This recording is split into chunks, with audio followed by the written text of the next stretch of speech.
Okay, we talked about the canals and we talked about all the little details of the canal system, the little bits and pieces required to make it work.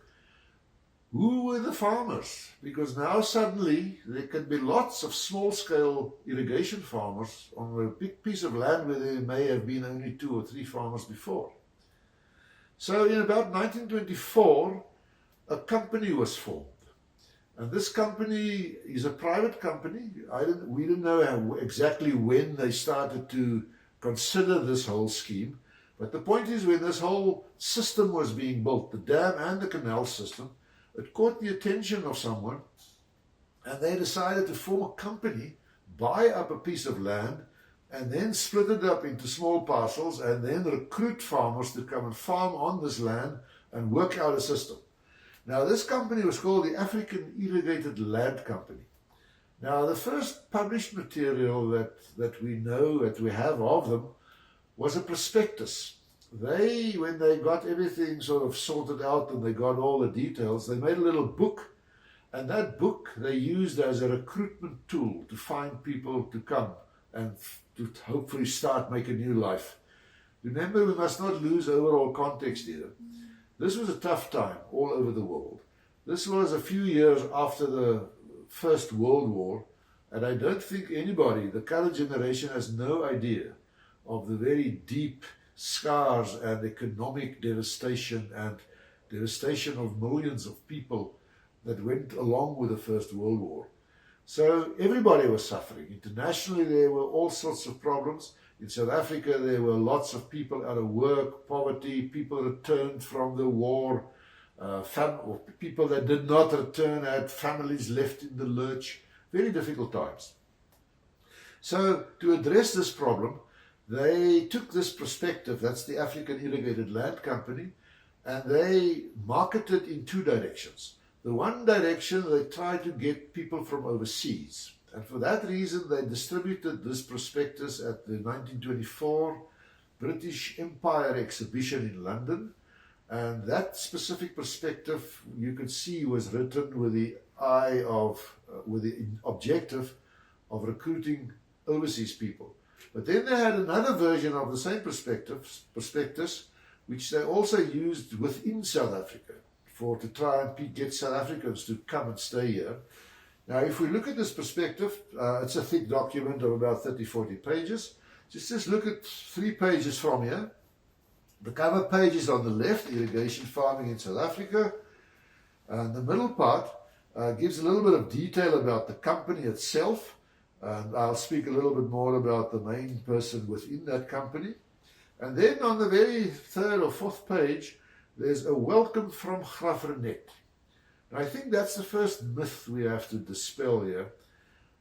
My perception is anyway, if I speak to people, old people from Graaff-Reinet, they think that the system was sort of dreamt up by the African Irrigated Land Company. That's not true. This whole idea of irrigation was a Graaff-Reinet idea. The farmers of Graaff-Reinet joined forces with the town of Graaff-Reinet, and for 20 years, from 1900s onwards and even before, there were continuous talks and meetings and public meetings and petitions and stuff to fight for the dam and to get irrigation established. So it's a Graaff-Reinet idea.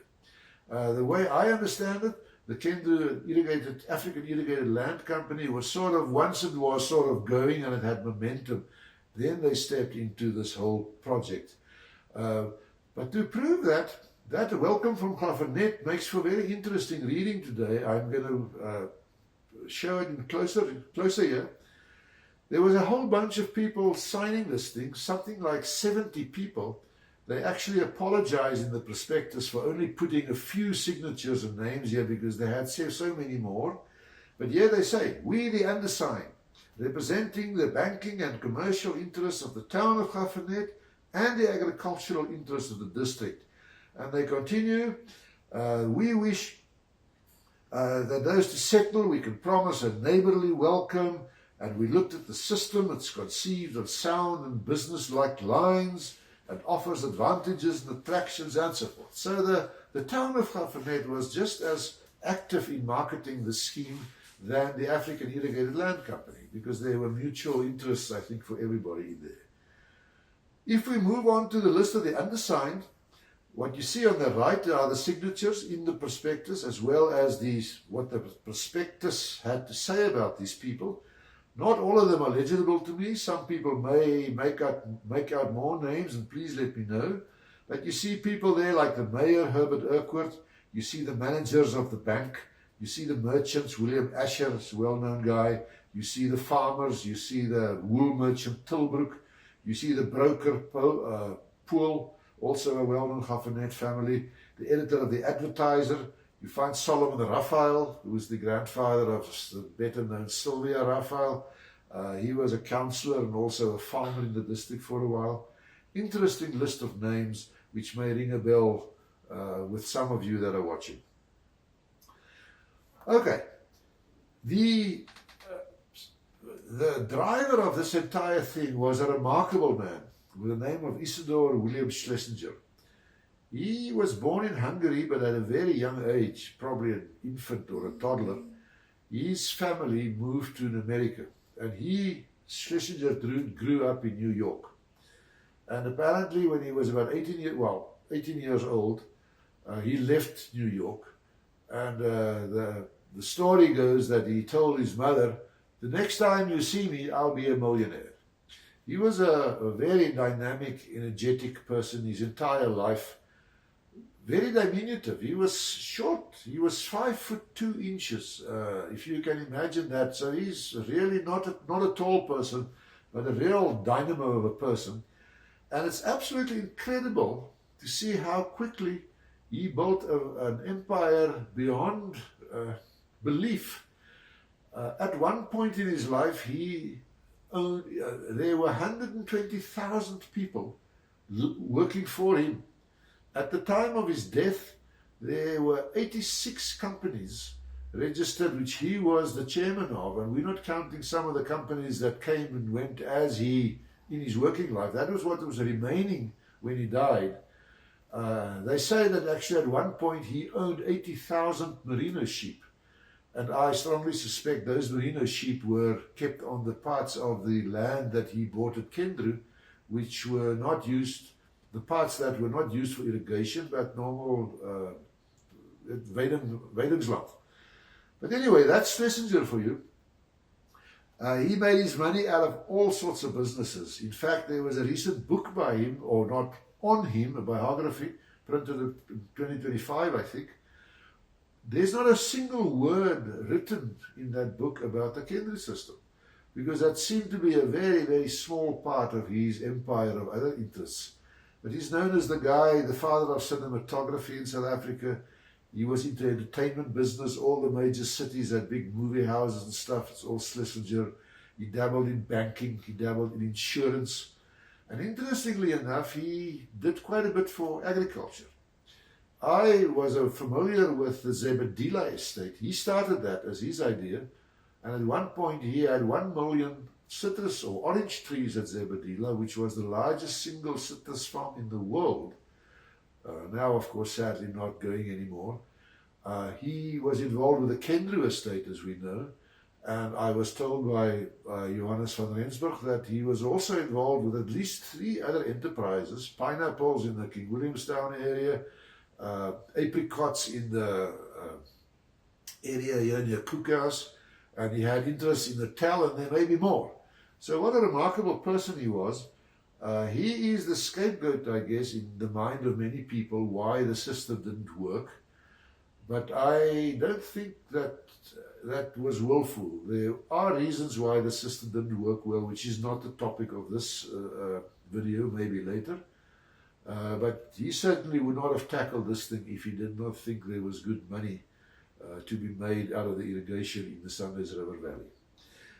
This is the other picture we have. We don't have many pictures of him. This is at a much older age, I think shortly before his death, whereas the other picture we looked at earlier was the picture when he was roughly, I guess, about 50 years old. And that must have been also around the time when he was involved with establishing the Kendru system. The last slide in this section of the talk just to show you the huge extent of the investment they made here. This is the picture you've all seen before. Pearson on the right, Aberdeen on the left, Gafanet at the top, Kendra in the center. The area bound by the purple lines, that's the total extent of the land that they bought. Now, this land apparently was bought from 5 different farmers. We'll get to them in a moment. But interestingly enough, the Department of Agriculture, before they got involved, measured very carefully which parts can be irrigated, is potentially good irrigation land, and which parts not. So everything you see in this picture, of course, is not good for irrigation. There are hills and mountains and all sorts of things here. Actually, there's only about 1/8, 12.5% of the total land you can irrigate or sort of registered for irrigation, whereas 7 out of every 8 morgen or hectares or whatever you want to use was actually not for irrigation. And that's the reason why I suspect he also had lots of other farming interests going on, and that could have very likely only be sort of cattle and sheep. Okay, now we've talked about the dam and the canal system, and we talked about the details of the canal, and we also talked about the company, the African Irrigated Land Company, that moved in to sort of get the irrigation part started. But the African Irrigated Land Company didn't have a free hand in what they did. Because the system was built, the entire project was built by government money and a government loan, and the loan had to be repaid. The government had firm control over the whole system, continued to have firm control through the irrigation boards. Now, what they did at the time, they registered an irrigation district, and this African Irrigated Land Company bought parts of the irrigation district, and then for each district there was an elected irrigation board, which was like a council, and they actually ran the system. There was a board itself, and then they had some employees or functionaries that helped them do their job, which is not a simple job. There were legal angles, there was a huge administrative burden, there were practical operation, there were engineering problems, there were maintenance duties. So it's not a trivial matter to run an irrigation district. So these irrigation boards, we should take our hats off to them. Now, I have the first 3 irrigation boards. Here they have apparently 4-year terms in the early years. The first one was formed in 1920. As soon as this was certain to become a project, the first board was elected, and that's our first slide we look at. We have in the back row, we have not the board members but functionaries. The one guy at the left back was Charles Marsdorp, the attorney. He was appointed secretary for, of course, a part-time job for him, but it was nevertheless, he was paid to do the job as secretary. And the other 4 guys at the back, because during this tenure, this first board, that's the period in which the dam was actually constructed. So there had to be a very close relationship between the people building the system and the board that's supposed to control and operate the system once it was going. So the top row there, the other 4 people are all the engineers. Shan is in the middle, and the people flanking him are his 3 assistants. There are only 3 of them in this picture. And Roberts, which we already looked at, that built the canals, he's at the back, second from the right. The front row are the board members. They were elected, and they were farmers, except for Herbert Urquhart. Herbert Urquhart was the guy second from the left front. He was the mayor of Gafanet for many, many years. We all know about Herbert Urquhart. He was a very, very prominent and a good servant of the town and the district. The other guys were all farmers. We had a Smith at the left, and we have a Smith second from the right. And at the very right, we have William Collett. He used to farm on the right, Rhineheath. Then in the middle, third from the left, we have Isaac Boysen. He used to farm on Klipdrift, where De Krans today, part of De Krans today, or the way around. And the guy third from the right is Reginald Holmes. He farmed roughly where Kendra is today. In 1924, By that time, in 1924, the African Irrigated Land Company was already formed. So then we had, just instead of the original, some of the local farmers that had been here all the years, many of them, there were many more people now to be represented. So the second board we look at, the farmers who sold their land to the African Irrigated Land Company were mostly the board members of the first board. So they could not participate anymore because that would be a sort of a conflict of interest. So they had to elect a new board. So once again, in the front row we see 5 of the board members. Urquhart is still there. He moved because he wasn't a farmer, he was the mayor, represented the town. He moved to chairman. And the guy next to him on the left, our left, Urquhart's right, was Mr. Kramer. Kramer specifically represented the African Irrigated Land Company. And then there's a new board member, Mr. Lipschitz, sitting on the very left front row. And on the second of the right, on the front row, we have Denham Collett. He was a brother of William Collett, who founded at Rhineheath.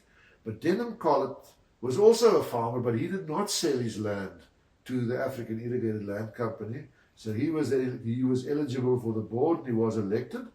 And then Van der Berg, I don't know much about him, but I presume he was a farmer too. If we go to the back row, Solomon Raphael, he was previously a board member. He is still a board member. He's second from the right on the back, in the back row, still on the board. The guy to his right is Roberts, the same guy that built the canal. He was then still involved on the board as the canal was sort of his portfolio, close relationship with the board. The other guy on second from the left in the top row is another engineer, Mackenzie. He actually took over in 1924 when the chief resident engineer left to continue at head office. Mackenzie took over here as the chief on site. Mackenzie later on became a famous irrigation engineer. He was a director of irrigation for about 14 years or so, and he ended his career at the very top level that you could as a ambtenaar. And of course the guy in the top left, secretary, Maasdorp, the attorney, he remained all the time as secretary of the board. And then in 1928, they had to elect the next board again, and we know the names by now, some are new. We have from the left now, first row, Raphael is still there, Denham Collett is still there, Kramer is still there. Kramer now moved to chairman, and Urquhart disappeared.